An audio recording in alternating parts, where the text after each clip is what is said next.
नमस्कार मंडळी, हर्षदास food kitchen मध्ये आपलं स्वागत आहे। आज आपण गाड्यांवर जी कोबी मंचुरी मिळते ना, तशी अगदी घरगुती पद्धतीनं कशी बनवायची, कमीत कमी वेळेत आणि जास्तीत जास्त कुरकुरीत खमंग बनते तशी आपण आज पाहणार आहोत। चला रेसिपीला सुरुवात करूया। जर हा व्हिडिओ तुम्हाला आवडला तर व्हिडिओला लाईक करा आणि चॅनलला सबस्क्राईब करायला विसरू नका। सर्वप्रथम आपल्याला कोबी मंचुरी करण्यासाठी असा मोठा कोबी पाहून घ्यायचा आहे। हा मी अर्धा किलो घेतलेला आहे। तर पुढे आपल्याला पाहायचं आता हे कलरसाठी बघा अर्धा बीट घ्यायचा आहे कलरसाठी। त्यानंतर आपल्याला इथं बघा 10 ते 12 लसूण पाकळ्या आणि 1.5 इंच आलं घ्यायचं आहे। त्यानंतर पाव चमचा आपल्याला हळद घ्यायची आहे। 1 ते सव्वा चमचा आपल्याला लाल तिखट घ्यायचं आहे आणि चवीपुरतं मीठ घ्यायचं आहे। त्यानंतर इथं मी सोया सॉस घेतला। आता हा ऑप्शनल आहे, तुम्ही घेऊ शकता। आता हा 1 चमचाच आपल्याला घालायचा आहे। कोबी किसून घ्यायचा आहे। जर तुम्ही हा कोबी बारीक कट करून घेतला तरी चालेल। बघा या पद्धतीने ही जी आपली किसणी असते रेग्युलर, त्या किसणीनेच आपल्याला किसून घ्यायचं आहे। तर किसून घेतल्यानंतर बघा अशा पद्धतीने किस पडतोय। तर याच त्याच्यामध्ये आपल्याला बारीक किसून घ्यायचं आहे। फार पण बारीक करू नका, या पद्धतीने साधारण आपल्याला किस करून घ्यायचं आहे, जेणेकरून आपले जे मंचुरी तयार होणार आहे तर ते खूप छान कुरकुरीत असे होतात। फार जर बारीक केलं तर काय होतं, खूप त्याचा गोळा होतो आणि मऊ असे होऊन जातात ते। त्याच्यामुळे या पद्धतीने आपण किसून घेणार आहोत। तर याच पद्धतीने आपण बीटसुद्धा हा अर्धा किसून घेणार आहे, पण सुरुवातीला आपल्याला कोबी किसून घ्यायचा आणि नंतर बीट किसून घेणार आहे। बघा आता मी हा कोबी किसून घेतलाय या पद्धतीनं आणि ह्या पद्धतीने मी बीट किसून घेतलेला आहे। अर्धाच बीट घेतलाय, फार नाही, कलरसाठी आपल्याला फक्त घ्यायचं आहे। तर हा 1 वाटी झाला या वाटीने मोजलं तर, आणि याच वाटीनं कोबी मोजून घेतला तर 4 वाटी झालेला आहे। अशा प्रकारे 5 वाटी आपल्याला हे एकत्रित घ्यायचं आहे। आणि त्याच्यानंतर पहा हे जे आहे तर यामध्ये मी कॉर्नफ्लॉवर 1 वाटी याच वाटीनं मोजलं आणि 1 वाटी मैदा असं घेतलेलं आहे। तर या पद्धतीनं तुम्ही प्रमाण घ्या, तर ते अजिबात चुकणार नाही। आता पहा आपण जे बीट घेतलं होतं ते बीट आणि कोबी आपल्याला मिक्स करून घेतलं अशा पद्धतीनं। त्याच्यामध्ये आपण जे मगाशी आलं लसणाची पेस्ट सांगितली ती करायला, तर ती आलं लसणाची पेस्ट करून घेतली मिक्सरला। तर त्या पद्धतीनं आपण हे मिक्स करून घेणार आहोत। त्यानंतर आपल्याला इथं चवीपुरतं मीठ घालून घ्यायचं आहे, ज्यामुळे आपल्याला कोबीच्या ह्याला मिश्रणाला पाणी सुटतं। तर मी चवीपुरतं मीठ घेतलं आहे। त्यानंतर इथं पहा पाव चमचा हळद घेतलेली आहे, आपण ती पाव चमचा हळद घालून घेऊया। त्यानंतर इथं आपल्याला तिखटासाठी पहा जे घरातलं तिखट आहे तेच मी यूज केलेलं आहे। तर तिखट होण्यासाठी तुम्ही 1 सव्वा चमचा आपल्याला तिखट घालून घ्यायचं आहे। आणि पहा आपण एक चायनीज चव येण्यासाठी जर असेल तुमच्याकडं तर तुम्ही हा सोया सॉस घाला, अदरवाईज नाही घातलं तरी चालेल। मी 1 चमचा इथं यूज करणार आहे। त्यानंतर बघा इथं जे 5 वाट्या आपण घेतलं होतं कोबी आणि बीटाचं मिश्रण, तर ते आपण त्यानुसारच 2 वाट्या आपण मैदा आणि कॉर्नफ्लॉवर असं घेतलेलं आहे। तर ते आपण ह्याच्यामध्ये चांगलं मिक्स करून घेणार आहोत।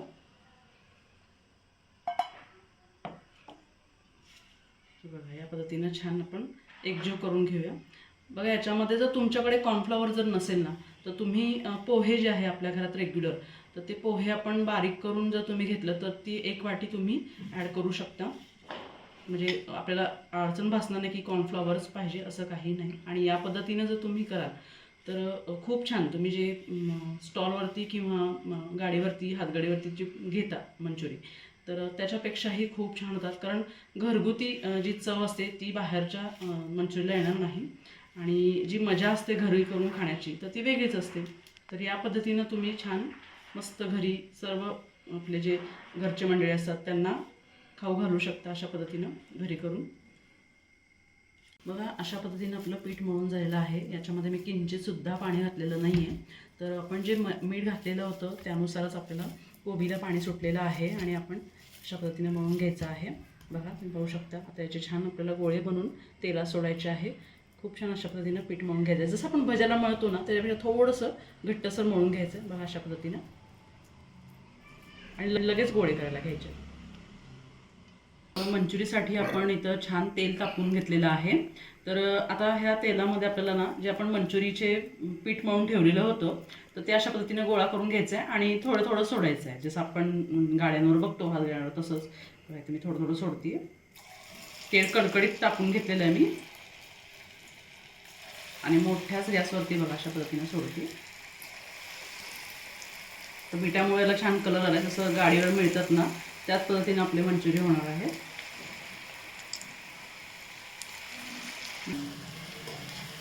तर जास्त वेळ लागणार नाही आपल्याला तळून घ्यायला.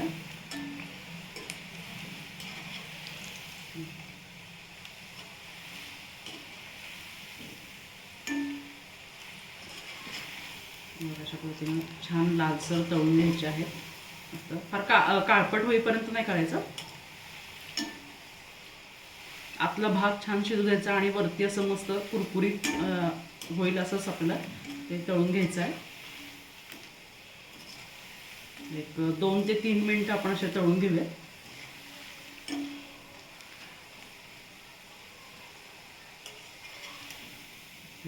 छान मस्त तळून होतं.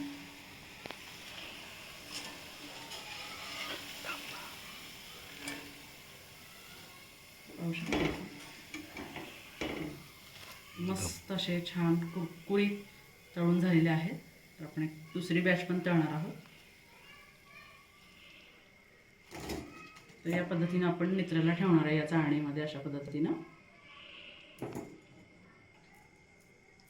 आपण दुसरी बॅच टाकणार आहोत.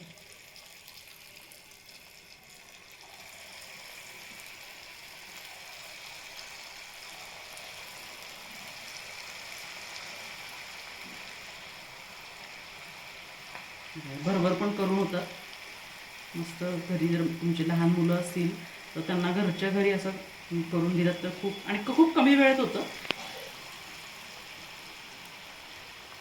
अशा पद्धतीने. आणि यात अजिनोमोटो वगैरे घालायची गरज पडत नाही, कारण बाहेर अजिनोमोटो वगैरे बरेच जिन्नस घातले जातात ज्यामुळं जे हायजेनिक नसतात आपल्या शरीरासाठी. तर हे आपल्या घरच्या घरी आपण अशा पद्धतीनं करू शकतो. फक्त यासाठी जरा कडकडीत तेल तापवा, म्हणजे हे छान तळून होतात. कमी वेळेत तळून होतात. शिवाय